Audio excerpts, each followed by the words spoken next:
Hello friends, I hope you are all going well. आज हम राजस्थान नगरपालिका अधिनियम 2009 और राजस्थान म्यूनसिपैलिटी एक्ट 2009 को डील करेंगे। बेसिकली म्यूनसिपैलिटी एक्ट निर्माण और न्यूसेंस से संबंधित होता है। राजस्थान म्यूनसिपैलिटी एक्ट नंबर 18 है, जो कि 2009 के अंदर जितने भी एक्ट्स आए थे, तो 18 नंबर पे जो एक्ट पास हुआ था वो राजस्थान म्यूनसिपैलिटी एक्ट था विद इन द स्टेट। अब इसमें 17 चैप्टर्स हैं, 17 अध्याय हैं और 344 सेक्शन 344 इस एक्ट में कंसिस्ट करते हैं। इसका फर्स्ट चैप्टर प्रिलिमिनरी प्रारंभिक के बारे में बात करता है। तो first section normally short title extend commencement के बारे में कहता है, संक्षिप्त नाम, प्रसार और प्रारंभ। तो इसका संक्षिप्त नाम राजस्थान म्यूनसिपैलिटी एक्ट 2009 है। ये पूरे स्टेट ऑफ राजस्थान पे एप्लीकेबल होता है, एक्सक्लूडिंग कंटोनमेंट एरियाज देयरिन। जो छावनी क्षेत्रों को छोड़कर, छावनी क्षेत्र हमारे राजस्थान में एकमात्र जो क्षेत्र माना जाता है उसे नसीराबाद कहा जाता है। संपूर्ण भारत में 62 क्षेत्र ऐसे हैं जो छावनी क्षेत्र के नाम से जाने जाते हैं। सेक्शन 2 डेफिनेशंस के बारे में बात करता है। धारा 2 परिभाषाओं के बारे में बात करती है। जब हम इस एक्ट को पढ़ेंगे तो इसमें कुछ शब्द ऐसे होंगे जो उन्हें उस तरीके से ही समझना है जैसा कि इस अधिनियम में वर्णन कर रखा है। और कहाँ वर्णन कर रखा है, वो धारा 2 में वर्णन कर रखा है। तो यहाँ पे बहुत सी टोटल 73 परिभाषाएं यहाँ पर बता रखी है। तो इन 73 परिभाषाओं को हमें इस तरीके से डील करना है कि हमें ये पूरी याद हो जाए, कोई प्रॉब्लम नहीं रहे। तो सबसे अच्छा तरीका इसका ये है कि अभी सिर्फ जब सेक्शन 1 कर लिया, धारा 1 करने के बाद में धारा 2 पे जैसे ही हम आते हैं तो इसमें उपधाराओं के नंबर के साथ इनके टाइटल को याद कर लिया जाए। जैसे कि फर्स्ट में ऑडिटर के बारे में बता रखा है, समपरीक्षक। दूसरे में बैकवर्ड क्लासेस के बारे में बता रखा है, पिछड़े वर्ग के बारे में। तीसरे में बैलेंस शीट के बारे में बता रखा है, तुलन पत्र। चौथे में बायोमेडिकल वेस्ट के बारे में बता रखा है, जिसे कि जीव चिकित्सा अपशिष्ट कहा जाता है। तो इस तरीके से 73 उपधाराओं में डेफिनेशंस, परिभाषाएं बता रखी है उपयुक्त शब्दों की, कि यही उपयुक्त शब्द आगे की धाराओं में उपयोग में लिए गए हैं। तो जैसे हम आगे की धाराएं पढ़ेंगे और उसमें इनमें से कोई उपयुक्त शब्द, कोई टर्म डिफाइन बता रखा होगा, तो उसकी डेफिनेशन पढ़ने के लिए हम सेक्शन 2 में आएंगे और इस तरीके से ईज़िली हमारा सिलेबस या पूरा एक्ट कवर हो पाएगा। तो अभी के लिए सेक्शन 2 को इस तरीके से ही डील करना है कि 1 के अंदर ऑडिटर बता रखा है, सेकंड के अंदर बैकवर्ड क्लासेस के बारे में बता रखा है, थर्ड के अंदर बैलेंस शीट को बता रखा है, फोर्थ के अंदर बायो मेडिकल वेस्ट के बारे में बता रखा है, फिफ्थ के अंदर ब्रिज बता रखा है। तो ब्रिज आगे के सेक्शंस के अंदर जहाँ भी यूज़ किया जाएगा हम सीधे यहाँ रेफ़र करेंगे, क्योंकि हमें पता रहेगा कि ये टर्म, ये उपयुक्त शब्द ही बता रखा है उसमें।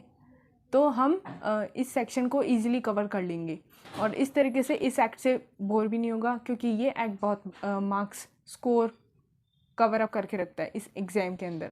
अब चैप्टर 1 अध्याय पहला, जो कि प्रारंभिक के बारे में बात करता था, प्रिलिमिनरी के बारे में बात करता था, तो इसमें 2 सेक्शंस थे और ये डील हो चुके हैं।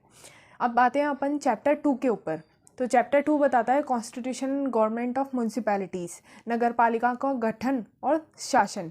तो इसमें सेक्शन 30 से सेक्शन 50 तक, धारा 3 से धारा 50 तक अध्याय 2 बात करता है।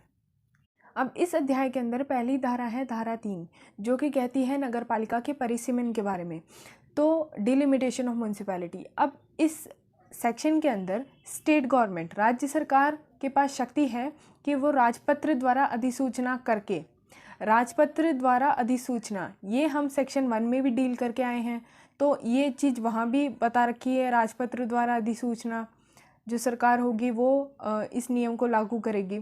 तो राजपत्र क्या होता है? राजपत्र एक तरह का पत्र होता है जो कि संसूचना पहुँचाने के लिए काम में लिया जाता है सरकार द्वारा।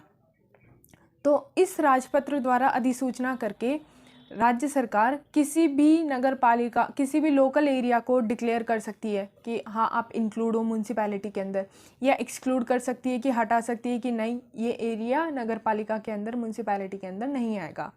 या फिर उस लोकल एरिया की लिमिट्स को बाउंड्रीज़ को अल्टर कर सकती है, बदलाव कर सकती है।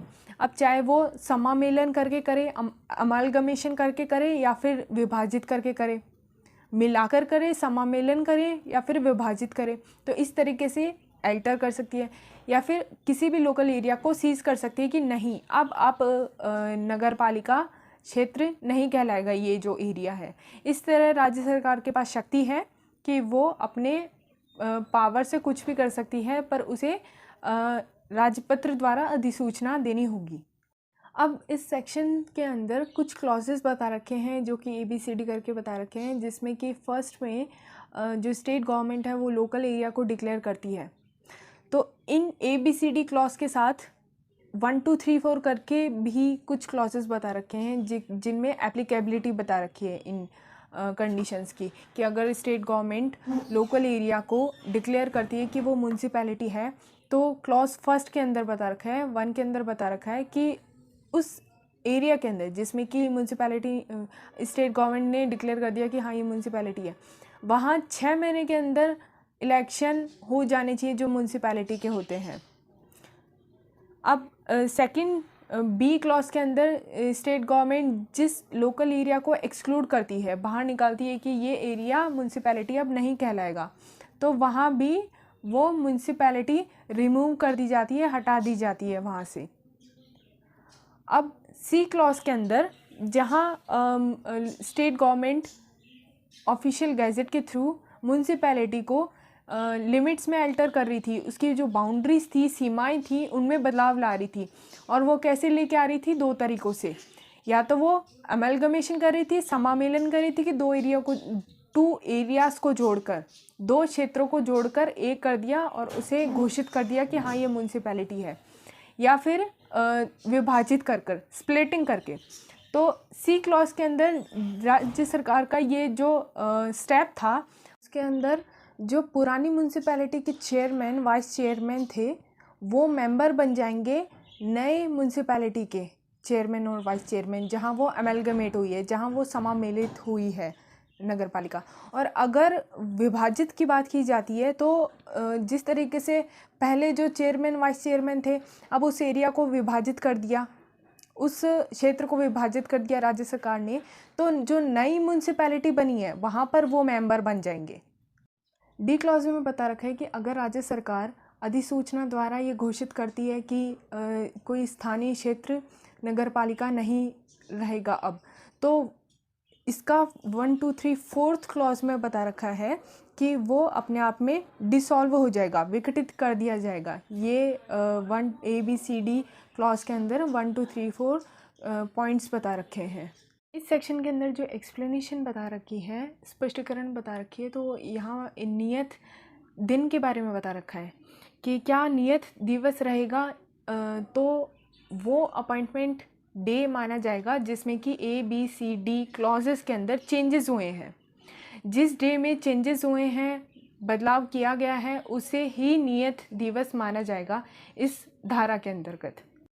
उपधारा 2 में बता रखा है कि वो सभी म्यूनसिपैलिटी जो अब एग्जिस्टेंस में आई है, जो अस्तित्व में आई है इन चेंजेस होने के बाद में, तो वो अपने खुद के खर्चे पर जो भी परिनिर्मित या स्थापित करवाया जाना है करवाएगी।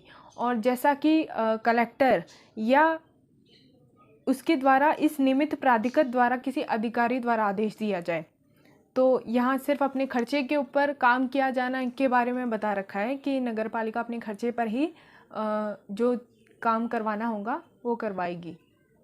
आगे के सेक्शन को हम नेक्स्ट क्लास में डील करेंगे। अगर आपको वीडियो अच्छी लगी हो तो like, subscribe and share. Thank you.